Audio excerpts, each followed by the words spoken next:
रीमा एक college student थी जो हाल ही में एक नए हॉस्टल में शिफ्ट हुई थी।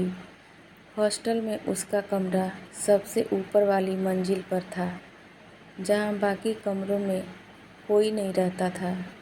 कमरा थोड़ा पुराना था, लेकिन सबसे अजीब बात थी उसमें रखा एक बड़ा पुराना आईना। रीमा को शुरू में सब कुछ सामान्य लगा, लेकिन कुछ ही दिनों में अजीब घटनाएं शुरू हो गई। हर रात जब वो सोने जाती, उसे लगता कोई उसे देख रहा है, पर कमरे में कोई नहीं होता।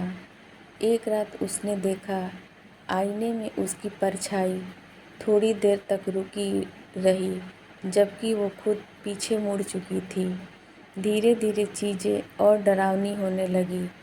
आईने में कभी कभी उसे कोई लड़की दिखाई देती, लंबी बिखरे बालों वाली, जो चुपचाप उसे देखती रहती। लेकिन जैसे ही रीमा पीछे मुड़कर देखती, वहाँ कुछ नहीं होता। एक रात रीमा ने हिम्मत करके आईने के सामने बैठकर उससे बात करने की कोशिश की। तुम कौन हो? उसने पूछा।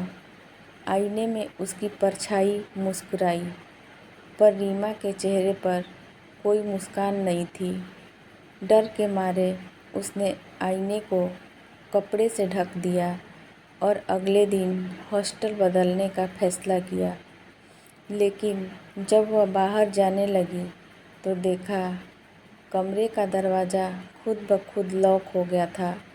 आईना धीरे धीरे हिलने लगा और उसमें से वही लड़की बाहर निकल आई।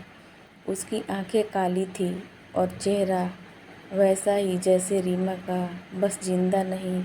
रीमा की चीख कमरे में गूंज उठी। अगले दिन हॉस्टल स्टाफ ने कमरे का दरवाज़ा तोड़ा। अंदर कोई नहीं था, सिर्फ आईना रखा था और उसमें दो परछाइयाँ। Thank you friends.